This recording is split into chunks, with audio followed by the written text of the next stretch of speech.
अस्सलामुअलैकुम viewers, welcome to students platform. Viewers, आज हम बायो 101 बेसिक बायोलॉजी के लेसन नंबर 43 को पढ़ेंगे। इससे पहले कि हम अपने लेसन को स्टार्ट करें, जल्दी से मेरा चैनल सब्सक्राइब कर दें और साथ ही बेल के आइकन को भी प्रेस कर दें। तो अभी चलते हैं अपने लेसन की तरफ। Evolution, the tree of life.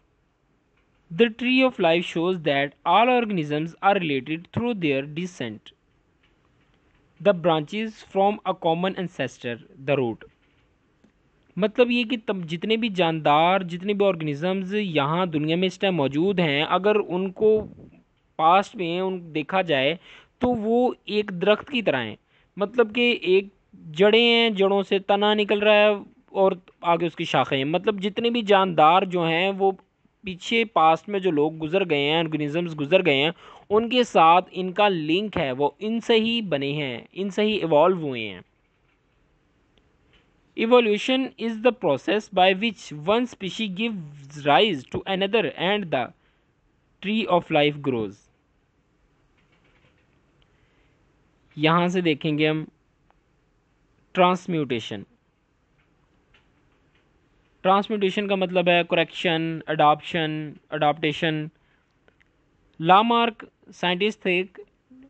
He did not believe that all living things shared are common ancestor. उन्होंने कहा कि ऐसा नहीं होता कि जितने भी लिविंग थिंग्स हैं उनके कॉमन एंसेस्टर्स हों, मतलब उनके बाप दादा सेम हों। इस तरह नहीं हो सकता। Rather he believed that simple forms of life were created continuously by spontaneous generation.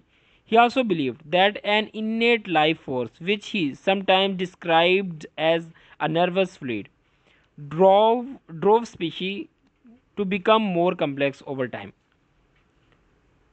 उनका कहना था कि ये एक सिंपल सी चीज़ है, सिंपल सी फॉर्म है लाइफ की। एक स्पीशी जो है वो ऑटोमेटिकली खुद से कंटिन्यूअली, मतलब ना, कंटिन्यू हो जाती है, बन जाती है। उन्होंने ये कहा, लेकिन बेसिकली ऐसा नहीं होता। डार्विन ने अपना नज़रिया पेश किया, उसको देखते हैं। डार्विन जो था, इसने कहा कि नई स्पीशीज़ का बनना कोई सिंपल और आसान तरीका नहीं है। इवोल्यूशन के बहुत लंबे और पेचीदा मरहलों से गुजरकर ओल्ड स्पीशीज़ नई स्पीशीज़ में कन्वर्ट होती हैं। इसको आगे भी हम देखेंगे डिटेल से। जेनेटिक्स देखते हैं। इंटरनल बिहेवियर इंसान का जो है वो किस तरह से बनता है, वो जेनेटिक्स की वजह से बनता है।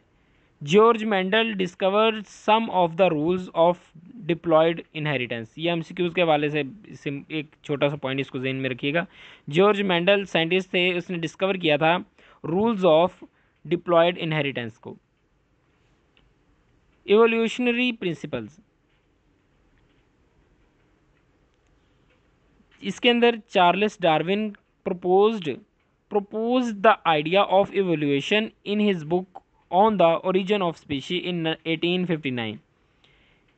He called evolution descent with modification। मतलब कि जो ancestor थे उनमें मॉडिफिकेशन हुई, वो मॉडिफाई हुए और नई जनरेशन क्रिएट हुई, उसका ये कहना था। जीनोटाइप और फिनोटाइप को हम पहले पढ़ चुके हैं, दोबारा मैं आपको बता दूं। Genotype internal behaviour due to genes, और phenotype internal behaviour, sorry, external और observable behaviour due to genes and environment.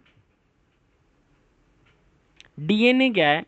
Double helix structure of DNA was discovered in 1953। DNA कब डिस्कवर हुआ? डबल स्ट्रक्चर डीएनए 1953 में। Deoxyribose nucleic acid इसकी abbreviation है। Is humans जो है ना, is the heredity material in humans and almost all organisms. Nearly every cell in a person's body has the same DNA. Most DNA located in cell nucleus. Nuclear DNA जो nucleus में मौजूद होते हैं DNA, उनको nuclear DNA कहते हैं। और जो डीएनए माइटोकॉन्ड्रिया में पाए जाते हैं, सेल के अंदर का ये पोर्शन एक माइटोकॉन्ड्रिया, उनको कहते हैं माइटोकॉन्ड्रियल डीएनए और एम्प्टी डीएनए। म्यूटेशन,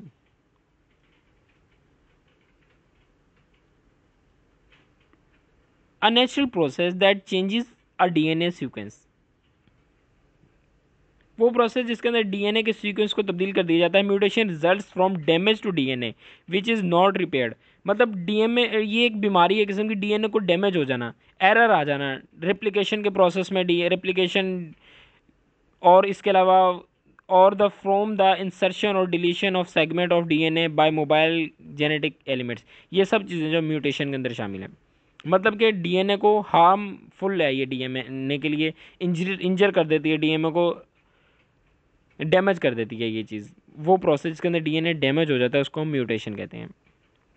टाइप्स हैं ये डायग्राम बनाए हुए, deletion, duplication, insertion.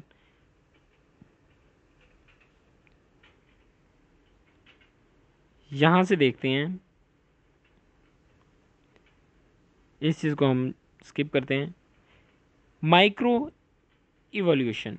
Micro evolution is the change in allele frequencies that occur over time within a population. मतलब कि एक इंसान के अंदर ना, एक जानदार के अपने अंदर एक एलीली जो है ना, हमने पढ़ा एलीली जो है डीएनए के सिंगल जो स्ट्रैंड है ना, सिंगल उसके पेयर के अंदर से सिंगल, एक पेयर का सिंगल पोर्शन जो है उसको एलीली कहते हैं हम। इसके अंदर जो चेंजिंग आती है उसको माइक्रो इवोल्यूशन कहते हैं। और इसके example, dog have been artificially selected for certain characteristics for many years because their different breed have different alleles. Macro evolution क्या है? Macro evolution, macro evolution is evolution on scale of separated gene pool.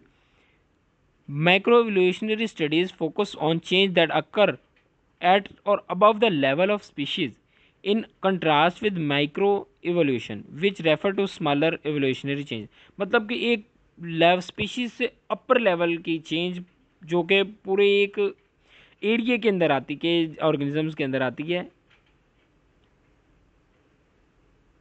कह रहा है कि changes जो हैं typically described as changes in allele frequencies within a species और population. मतलब पूरी स्पीशी और पॉपुलेशन के अंदर जो चेंज आती है उसको हम मैक्रो एवोल्यूशन कहते हैं।